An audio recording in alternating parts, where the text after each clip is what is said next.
What is up, bros and brats? I'm Inkslasher, and welcome to Call of Duty World War II. That is right, I have some brand new gameplay of a map you may have never seen before in Call of Duty World War II called Gibraltar. I was actually lucky enough to get flown out to Sledge Hamer Games and play the beta a little bit early. So what you're watching here is exactly what you get if you actually get the private beta. And the way to get the private beta is all you have to do is pre-order the game. If you pre-order the game, you get the private beta. And what shocked me about playing this a little bit early is how much they actually put into the beta. Now, of course, it's not the full game. There's only 3 multiplayer maps and 1 war map. However, there's a ton of weapons. There's a ton of progression.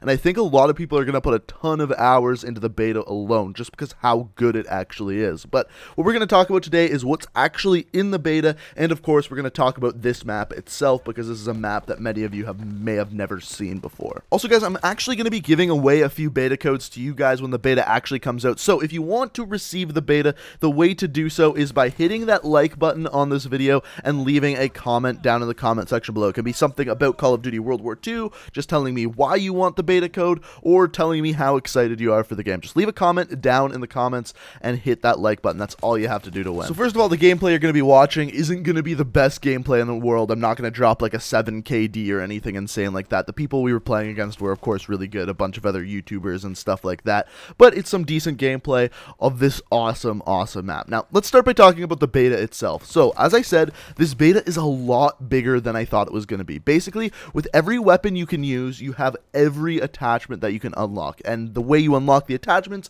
is just like it was in Black Ops 2, Black Ops 3. All you do is level up the weapon, and as you level up the weapon, you unlock attachments for it, just like many other Call of Duty games. On top of that, there's a ton of weapons. There's a couple of weapons you're going to see in this video that you may have never seen before in World War II, one of which is the one you're looking at right now, the PPSH. On top of that, another one I used, I believe, is the STG 44, which I don't think many people have used. There's a ton of weapons in this beta. I believe in total every class has about 3 that you're able to use. Now, of course, there's going to be more weapons than that in the final game, and on top of that, if you fully level up every division, you then unlock another weapon as well. Unfortunately, in the beta, I believe you can't do that. I think the highest division level you can actually go up to is division rank 4, and the top rank is rank 5, so that you won't be able to get in the beta. That's something you'll have to achieve in the final game. Now, on top of that, we also got to use the division system, aka the created class system, and I wanted to kind of explain that to you guys just briefly. I'm not actually allowed to show it to you because we're not allowed to show menus.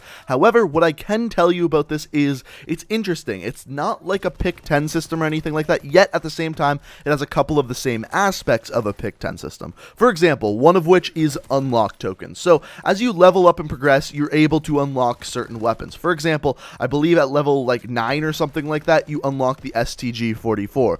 But to fully unlock the STG 44, you have to use an unlock token to actually unlock it. Same with all of the divisions. When you first start playing, you are able to choose one division. I chose the airborne division, which speeds up your sprinting, speeds up your movements, and things along that line. However, if you want to unlock a different division, like the expeditionary division, you have to use an unlock token to do so, which is completely fine, and you get these unlock tokens as you level up your character. The other thing is score streaks. I believe there was only 6 total score streaks we were able to use in the beta, which wasn't a ton, but of course, once again, in full release, there's going to be many more score streaks than just that. Now, before we get into talking about the map itself, I wanted to quickly tell you guys about how it felt to play the beta. So, playing the beta got me even more excited to actually play the final game because, man, the way they did it, the way they did the progression of the division system, the progression of the weapons, and the progression of your character really reminds me of the progression in classic Call of Duty games. The way kind of leveling up was so damn important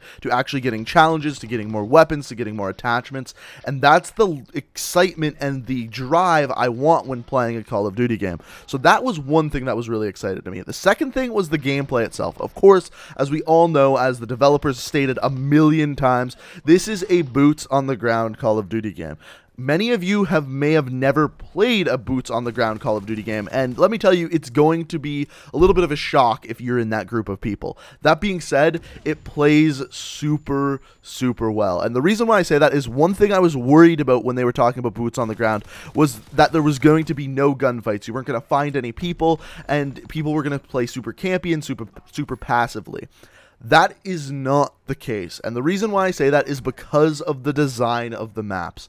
This is when we're going to start to talk about Gibraltar, the map itself, by the way. So, the other two maps we played were both very small. This map, Gibraltar, when they described it to us, they said it was going to be a medium-sized map. In my eyes, this is not a medium-sized map. This is still a very small map, and that is very good. It means you're going to get in lots of gunfights, and it also means that the rest of the medium-sized maps in the game are going to be designed like this as well. And I think that's great. You're still going to get in plenty of gunfights, even though it's a boots on the ground Call of Duty game, and I absolutely love to see that. So this map is called Gibraltar, and this map is the new map in the beta. What I mean by that is the other two maps and the war map were all playable at E3 and Call of Duty Champs. So a lot of people have got their hand on this.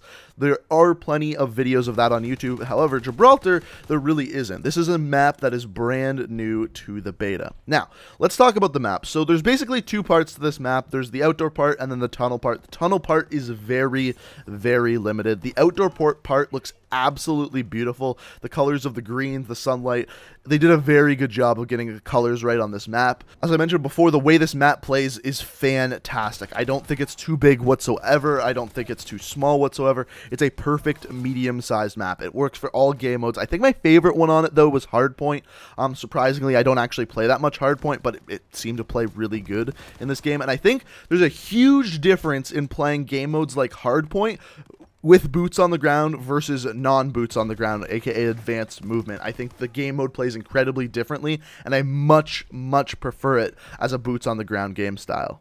The other thing I wanted to talk about with this map is the historical significance of this map itself. Now, pretty much every map that we've seen so far has some sort of historical significance behind it. However, Gibraltar has a ton, and I think we're going to see this as a theme throughout the entirety of Call of Duty World War II, which is super exciting to me. I love the historical accuracy in video games in all of the World War II games that have come out in the past, and I love that they're doing this. So, a very, very brief history lesson on Gibraltar, because I'm sure not all of you are interested in this. So Gibraltar is a British territory. It's basically a peninsula, and the importance of Gibraltar was very, very significant in World War II, because basically whoever controlled Gibraltar would be able to control traffic between the Mediterranean and Europe. And of course, that means trading, that means weapons, that means rations, and various different goods and items from the Mediterranean. So this area was actually hit several different times from the Axis throughout World War II. So holding this point was very, very important to the Allied soldiers.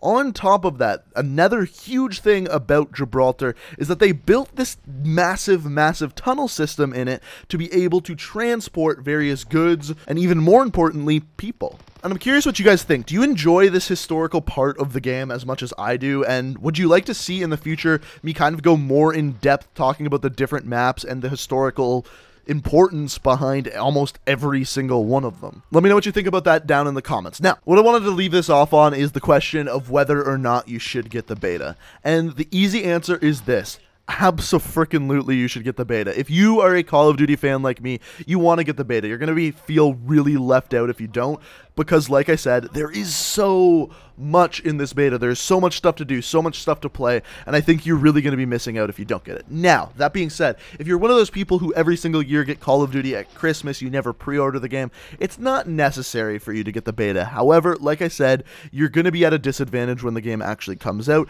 and more importantly, it was just a lot of fun playing the beta, and I think you guys are really, really going to enjoy it. So if you have nothing to do this upcoming week, all you have to do is pre-order the game and you get the beta. So I am super excited. I'm definitely going to be live streaming it, I believe possibly both on Twitch and YouTube, but only time will tell how that pans out. I'm definitely going to be streaming it and having a lot of fun with you guys doing that. But guys, if you enjoyed the video and want to get your hands on the beta for free, all you have to do is hit that like button and leave a comment down in the comment section below, because like I said, I am going to be giving out some beta codes to you guys, so if you would like to win them, that's how you do so. And I guess that's pretty much all I have to say about this. I'm super excited to play more of the beta. If you are, be sure to hit that like button. Let me know down in the comments. And on top of that, if you're new to the channel, be sure to hit that subscribe button. I believe later tonight I have a video talking about Headquarters coming out and plenty more World War II gameplay coming throughout the week. So be sure to hit that subscribe button. I hope you guys enjoyed the video. Thank you for watching, and until next time, peace out. Hold on to me.